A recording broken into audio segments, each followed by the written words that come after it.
Let's go! Nagbabalik! Ay, umpisa na naman. Tingnan muna natin yung ano. Tingnan muna natin yung draft kung sinong lamang. May mga bagong pick sila. Uy! Uy, bago yung hero ni Casey. Kaya ba yan? Oh.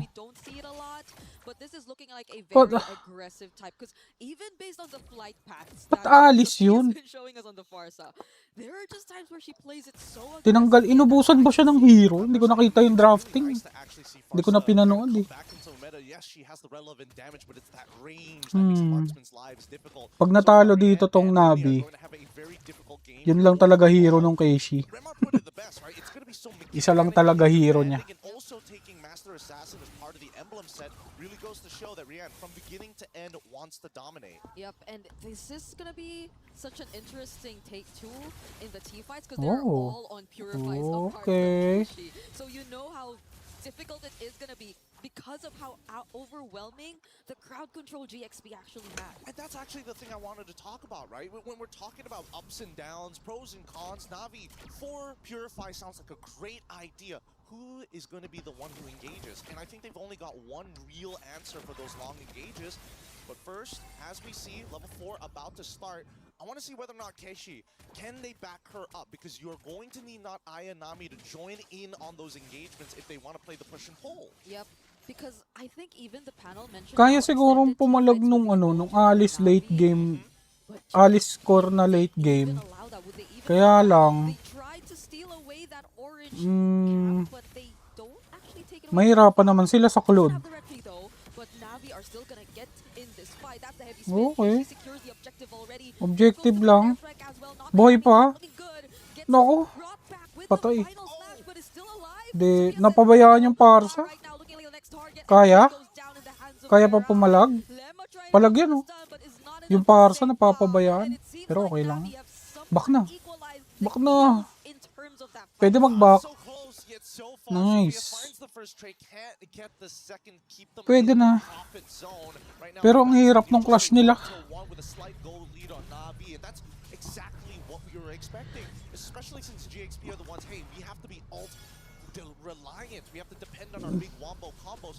Navi, yes, they got combos, but they can kind of fight forever and ever and ever. Yep, we were asking if GXP were willing to take that on because it seemed like they were very ultra-reliant. They had to really wait for those setups, those timings. But Navi, even before the objective, really tried to force a reaction out of them just by visiting that orange jungle cap. So now, we see the rotations from GXP, but Navi, I think the way they've been managing their sides, they won't fall into any traps that GXP will be setting up anytime soon. Well, not yet at least, because so far I think GXP has also understood, you know what, as much as we want to be the aggressors, technically if we absorb the damage, especially from Kishi and not Ayanami, that means Sophia can get a free feathered airstrike. And if that first interaction, first fight of this game looked like that to a one-to-one trade before Sophia has items, I can't imagine once we start getting into the 8 minutes, the 11 minutes, when she's going to one-shot some of these. Wala, magiging matagal tong laban na to. To also join, right? And just pray, just please. Just hope that it doesn't land on her.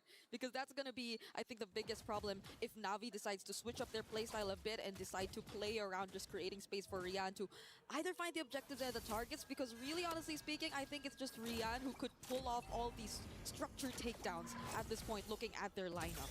I think it's really difficult as well to deal with not only the Akai, but the Atlas. Because you're thinking, all right, at least with Akai, you can buffer the flicker to kind of get out of awkward scenarios. But unfortunately, with the Atlas, it kind of gives you that guarantee. So now you don't have a choice of battle spell options. Nako. May ipit sila. May ipit sila.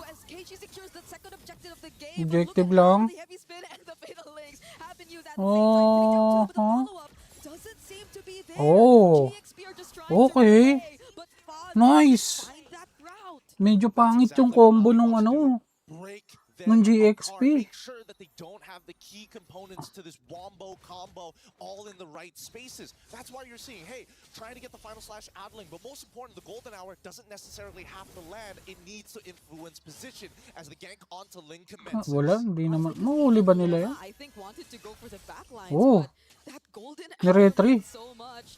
Ling up against two really Oh, tanky wow. members. Can she actually handle this? There goes the stun from the feathered airstrike, but KG might go for the chase. Hinabol, oh. Doesn't care about the Kulit. feathered airstrike.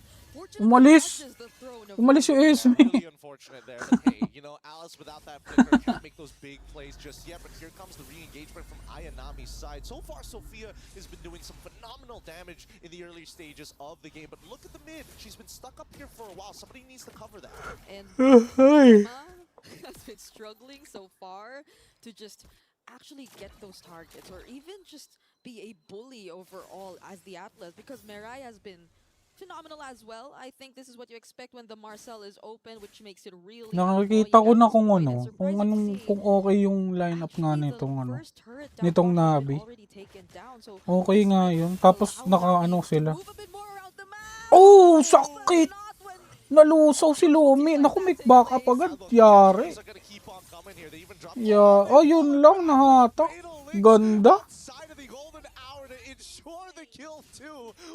Dun sila nabdali. The turtle is going to show up, and right now, if KG can steal it, that's great, but I don't think this is a contestable scenario anymore. Just as we were talking about how they could move a bit more around the map, GXP were the ones first to move and anticipate that rotation and switch from Rian as well as not Ayanami. What better way to set up for this upcoming Bad trip objective? yun. But Keishi as well will be nearby. Oh, the Purifies are already out for Mirai alongside Rian, and now they're going to 5v5 once more. All right. Not Ayanami trying to zone. We don't see the setup come in from GXP just yet.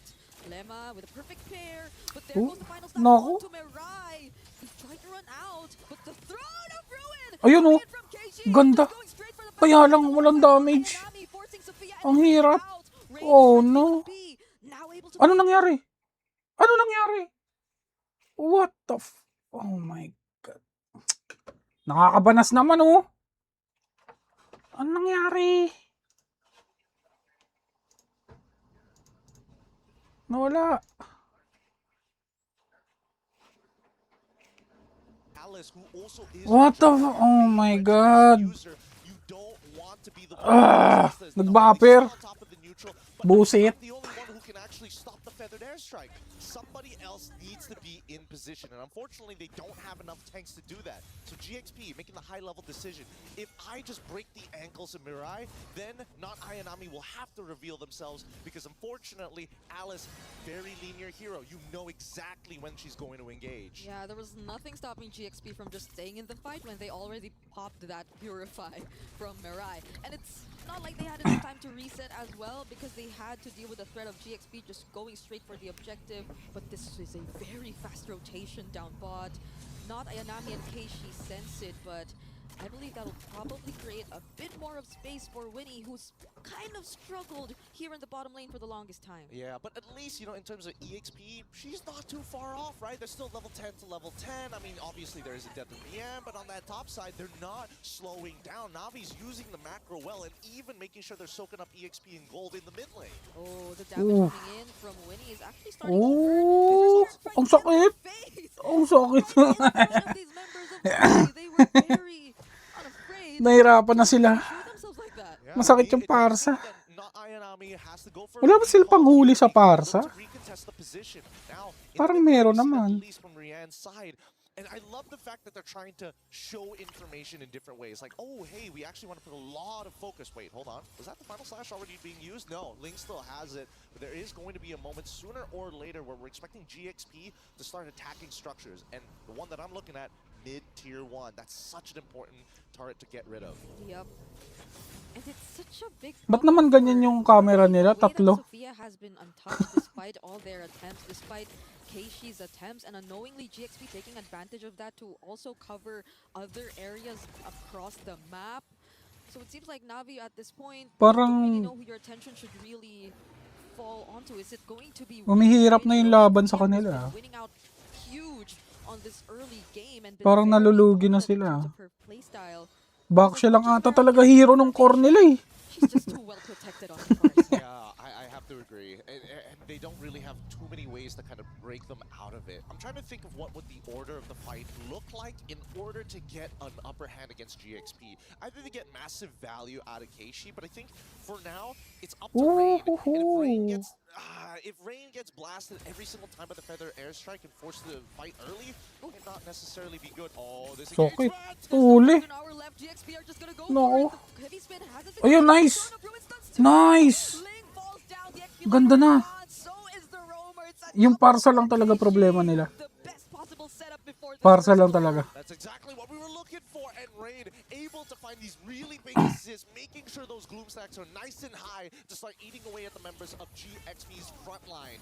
And that's what we want to see. Here, both Navi and GXP now finding solutions to the problem, but with Lord spawning in Navi's favor, this Nako. 2.2k lead is Holy. only going to extend further. Kaya ba? Aray, yung sakit niyan. Unfortunately here, has to back away. But Winnie, can they catch her? I don't think they have enough damage to intercept her midway.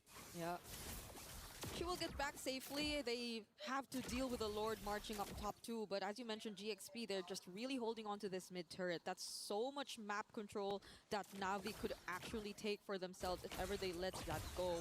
But things are looking very favorable for Ba't naman them. kailangan ba ng Holding on tatlong mukha ng almost 3K player gold dyan? lead, and GXP have to split themselves up. But you would expect them to just really take advantage of their team fight potential, but at this point, Navi are not fighting them head on in terms of that.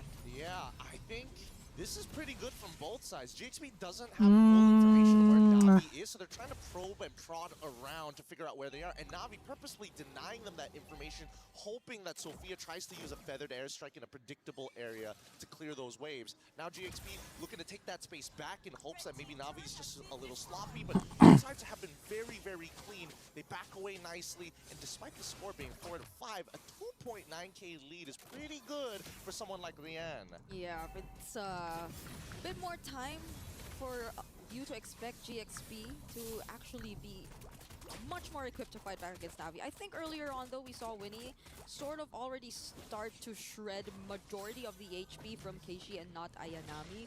But the thing is, they don't really have enough time over to Winnie to just deal with these targets one. If she ever does go in with a blazing duet, she has Ayun, to be nice sure hit. that's perfect. But Navi are the first Nice ones to go hit. in. The heavy Kaya spin catches Mirai, though. The nais-isan roamer ni is Akay. crumbling. They May try to nangyayari? Wala. Match lang. but Keishi, does she go in with her response? Yung Another Claude. coming in. Yung They try to Claude. shoot Lode. under the turret, but Pre-hit. it's Ayun, actually nice. Mirai who Sayang. finds or who is Hindi on nag-ano. target. Hindi umahabol yung ano, Bruno. Tayo humabol ng Bruno. Okay, nice. Oh. Ayun lang. Masyado kayo malalim dyan. Ako para sa yan. Okay, back na. Pwede bumak. Bruno ayaw sumama. Ayaw sumama ng Bruno. Bahala kayo mag-clash dyan. Uyuy. Nice. Ganda. Bruno, pre-hit. Kaya nyo namang slidean yun, di ba? Mali ba ako? Subscribe na kayo, guys. Does without having that same backline threat. They're attacking Lima, they're attacking Fa. If Ling walks up too far, then you know they're trying to go for a full-on counter engage. But let's look at the items because again, Ling playing with the War Axe of all things, trying to make sure that she's more of a bruiser in these fights rather than a dedicated tank. On the opposite end, the infinite scale. Dito lang. Paano sila kukuha ngayon ng ano? Is going to stack up fast. Yan, sige. Pre-hit. Like the way she's just Nako. Huwag kang pupunta dyan sa bush na sa baba. Yari ka dyan. Uy! Inis-isan.